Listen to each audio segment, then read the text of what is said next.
Lisandro, en este momento, un investigador postdoctoral do Departamento de Historia, ven traballando en moitos proxectos e iniciativas relacionadas con temas que aparecen aquí nas cuestións que se trataron ao longo de todo este obradoiro, cuestións relacionadas co estudo da violencia, tamén das actitudes e dos discursos alrededor dos procesos violentos. O seu traballo, digamos, de investigación xirou dende o momento da súa tese de doutoramento, en concreto sobre o que foron os discursos que construíron o accionar violento, diríamos, do que foi a última dictadura militar argentina, cunha perspectiva ampla no tempo, falando das súas orixes, da súa conformación.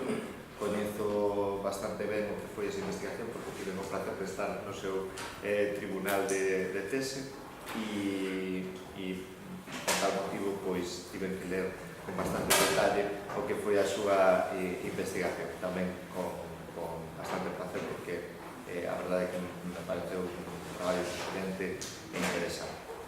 Ademais diso, Lisandro está aquí por moitas razóns, pero unha das razóns é porque encaixa moi ben no espírito que preside esta xornada, que vai no propio título, que é esta cuestión de obradoiro. O obradoiro, o que chamaríamos taller en castelán, workshop en inglés, pois ten unha especie de resonancias dunha maneira, vamos a dicirlo así, de facer historia que nun momento dado estivo moito máis normalizada do que poderíamos decir algo lamentablemente está agora, non?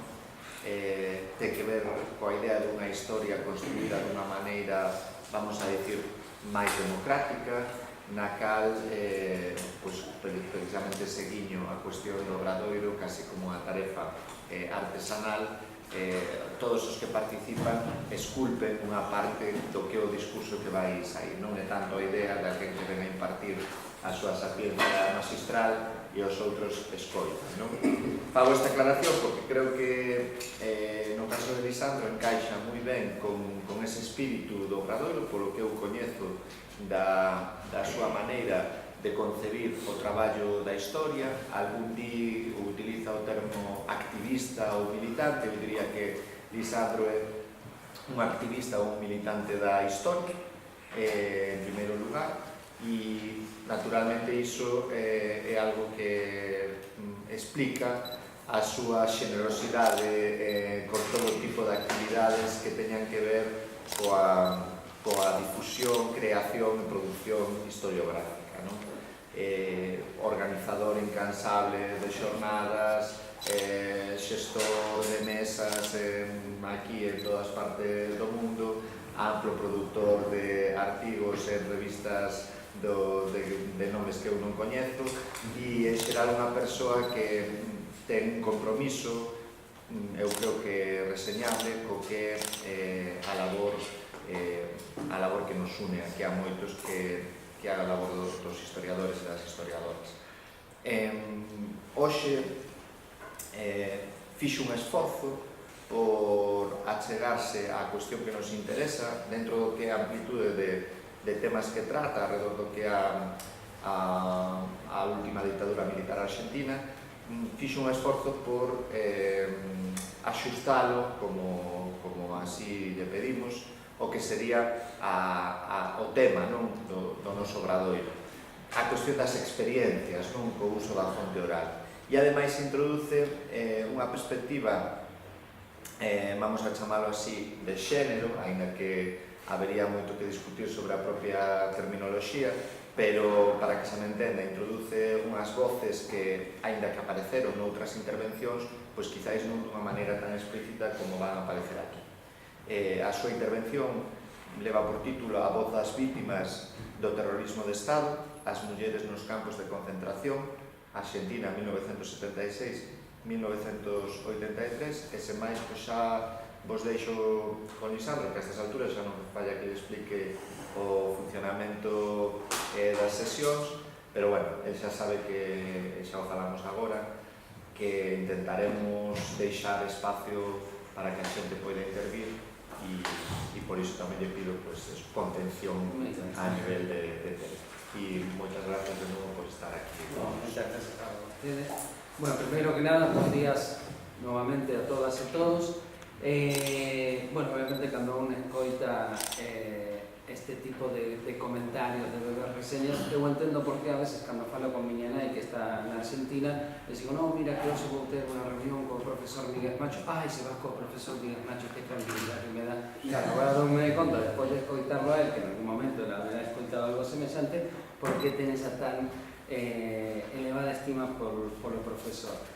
Digamos, dito isto que non sabía, estas palabras tan agarimosas, sin embargo, sempre a min sento que é unha parte máis do que nos constitúe como persoas, digamos, expresar de unha maneira clara, digamos, o que é un agradecimiento sincero, ¿no? Eu estou plenamente agradecido ao profesor Miguel Macho porque incansablemente e infatigablemente sempre estimula, digamos, no exercicio do diálogo, a pesar de que cada quen pode ter a súa propia concepción dos fenómenos, de sempre estimularme a dialogar e a pensar sobre as cousas que, de unha maneira ou outra, interesan aos dous por nosas propias inquedanzas investigativas que van máis alá do propio fenómeno investigador.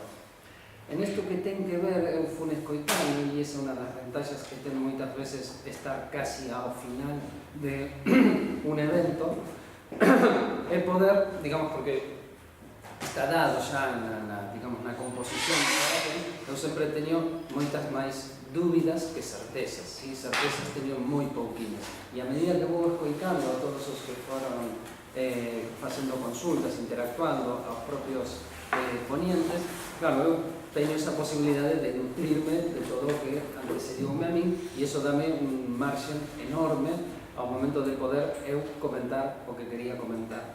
En isto que ten que ver coas distintas instancias, as distintas etapas, as distintas fases que fan ao achegamento á materia prima coa que trabajamos os historiadores, que son as fontes, ¿sí? Non máis alá de que poderíamos facer unha preciosa disertación. Cando o profesor convidoume a isto, eu fun a documentarme novamente, fun a ler a Collingwood, fun a ler a Carr, fun, digamos, a revisar todo aquilo que tiña que ver con pensar na historia, ¿no? E aquilo que xa plantexara primeiramente Voltaire sobre reflexionar sobre a filosofía da historia, ¿no? Por que facemos historia, que é o que facemos cando facemos historia, e, digamos, romper moitas veces coa fetichización da fonte. Neste caso non se trata de unha fetichización da fonte. E voume permitir, porque ademais isto trátase de unha actitud experiencial, onde nos contamos, máis alá de que non se pode contar cal é a asiduidade da vida cotiá, de cando voume dormir, cando desperto, pero así algunhas cousas que reflicten moi ben o que ten, digamos, o emprego das entrevistas persoais ao momento de poder construir o noso obxecto de estudio, ¿sí? Porque todos nós, como historiadores, como científicos sociales, digamos, construímos o noso obxecto de estudo. Construímos non de maquinaria artificiosa, senón que o construímos porque os nosos intereses ao momento de achegarnos a unha determinada temática van a delimitar, ¿sí? En termos máis académicos, un recorte teórico-metodolóxico, ¿sí? A mí me interesa estudiar esta táboa, pero non me interesa coñecer o proceso productivo previo, no cal o proceso de extracción da plusvalía ao traballador implica que esta táboa sexa o resultado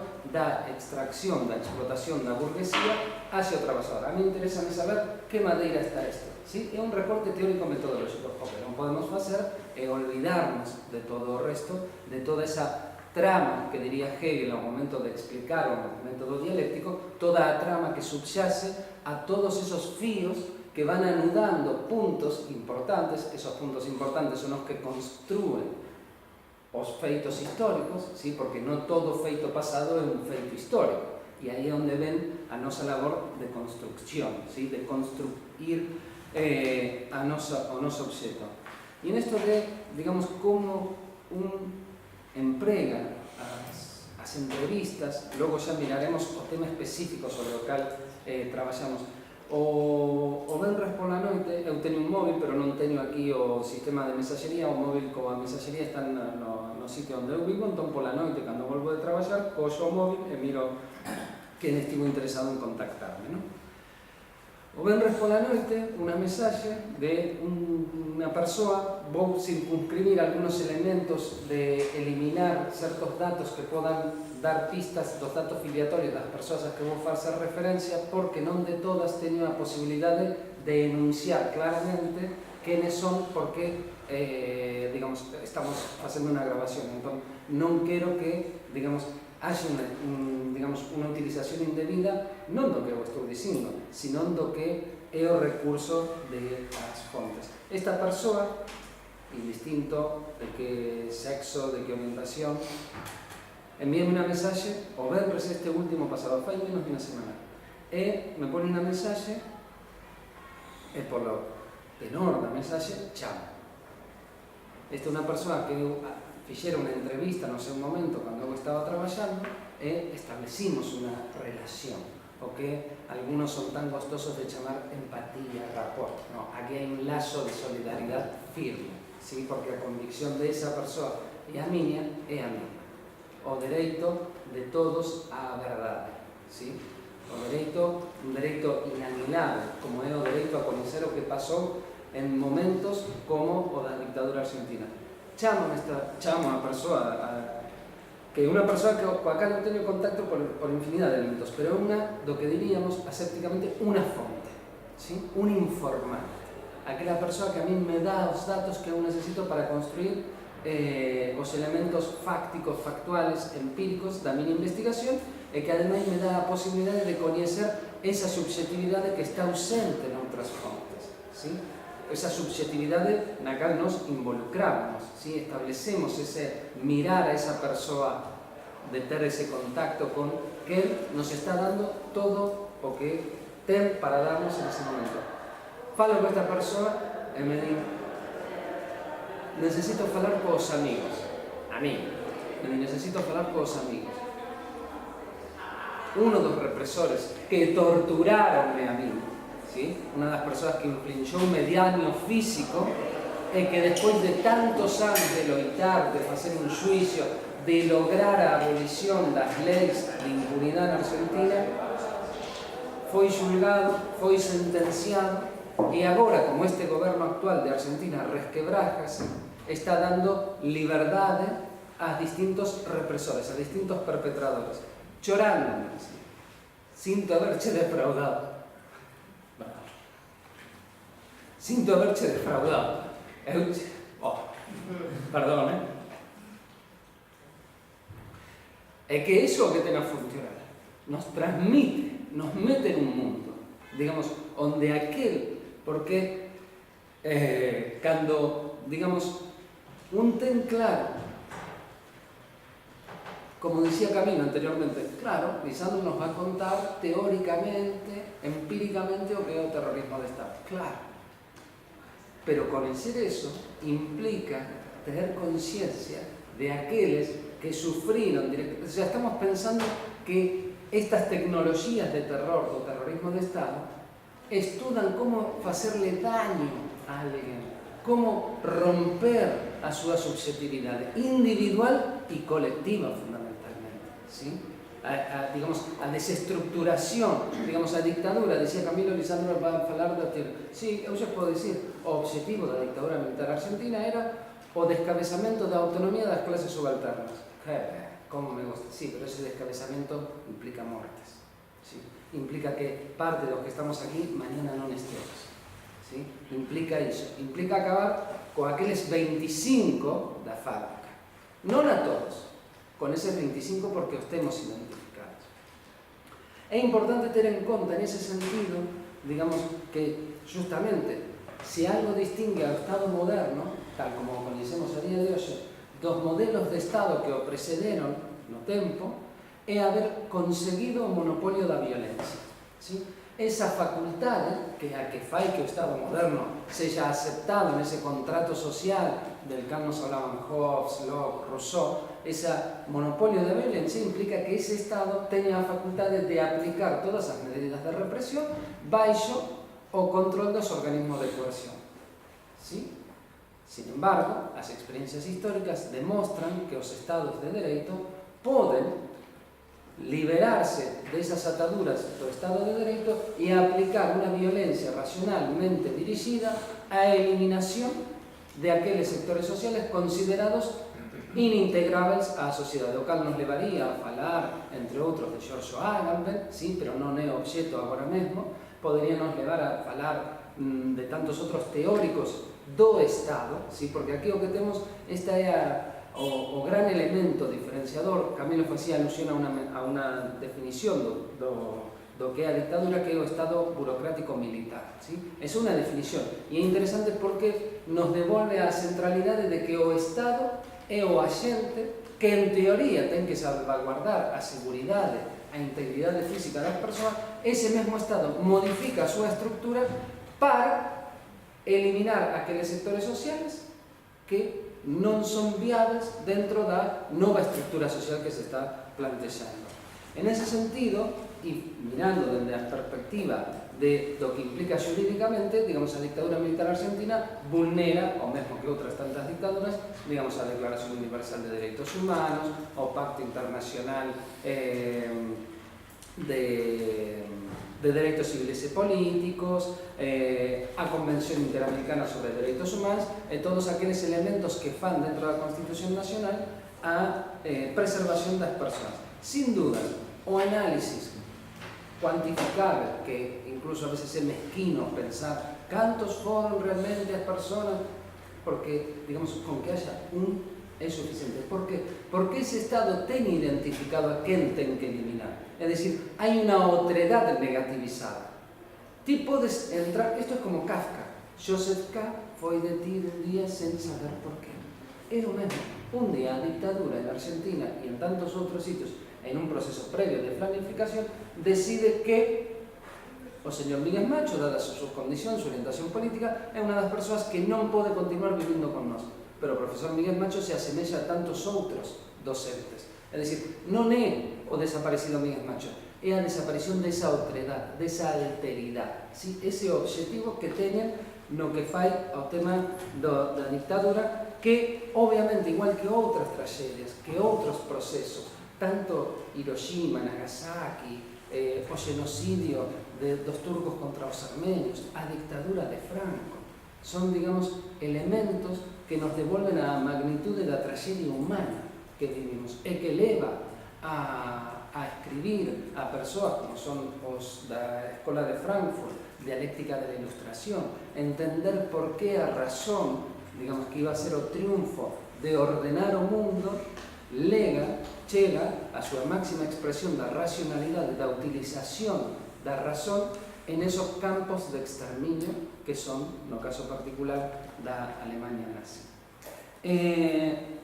O que é claro é que a historia despois do terrorismo de Estado é outra historia. ¿Sí? Non é como se produce o desenvolvemento da semente da pataca, non, isto é outra historia. ¿Sí? Aquí hai un corte radical, é un quiebre absoluto, que ten que ver con estas memorias que negan, que non recordan, que, digamos, a veces poden adulterar, se me permite o termo, poden adulterar ese pasado.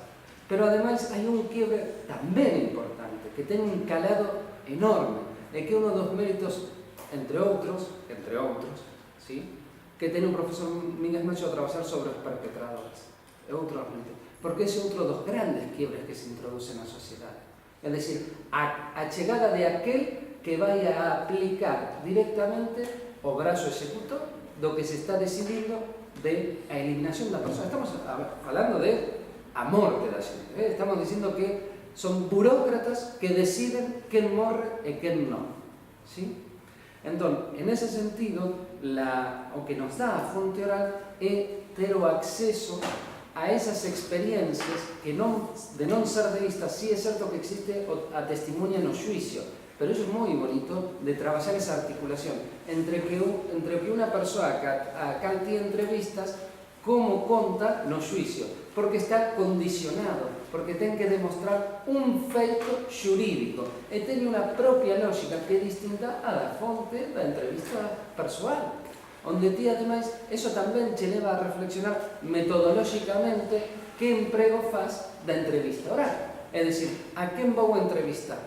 Bueno, máis ou menos eu sabendo, o sea, ti planificas, ti tes unha metodoloxía, ti sabes o sistema, digamos, o plan de traballo que tes, e logo vas tentando saber a quen podes entrevistar. E iso abre un sitio, o sea, non vas á Biblioteca Nacional a buscar a fonte que tamén poderíamos decir, bueno, pero esta unha entrevista que fixe un periodista e que está aquí reproducida no medio de comunicación tamén é unha fonte oral. Poderíamos dicir, se quixéramos, se fóramos laxos en este mundo da posmodernidade, onde a exacerbación da diversidade nos leva a tolerar cousas que non deberíamos tolerar nunca. En ese sentido, ti cando comezas a decir, bueno, vou entrevistar a esta persoa, esa persoa, por un vínculo ao mellor primixenio de confianza, che vai abrindo as portas a infinidad de outras persoas as cales vas poder entrevistar e que ademais che dá un elemento fundamental, que é isto que dixen fai un momento, o elemento da confianza. É dicir, non é posible que, digamos, o que comentaban antes en unha sesión, claro, nos íbamos a entrevistar ali, tocábamos a porta e dicimos tal, claro, e a xente a veces sente que o seu espazo está sendo invadido. Que neste suxeito que veña aquí a indagarme, a consultarme sobre estas cuestións. Entón, a fonte oral, e ademais, agora vou entrar claramente en ese elemento, que ten que ver con que teñe unha riqueza nunha dobre dimensión. É unha fonte fundamental do sucedido, de coñecer que é o que pasou durante o terrorismo de Estado. ¿Sí? E, ademais, revela ou matizas detalles que noutras fontes non se poden obter. E, sobre todo, cando eu fixen estas entrevistas fai moitos anos. Estas que vou falar hoxe con vostedes nunca as había traballado, nunca atrevín a traballar. O sea, nunca puide. Eu aprendí moito de mí mismo traballando con estas fontes. Aprendín a xestionar os meus tempos, a sair a camiñar, a mirar como está o mundo, a ver que sucede por aí fora. Non vai a ser que mañá teníamos outro proceso de eliminación sistemática de persoas. Como faigo eu para poñer, aunque sexa, unha alarma de que nos avise de que estamos en unha situación claramente conducida hacia a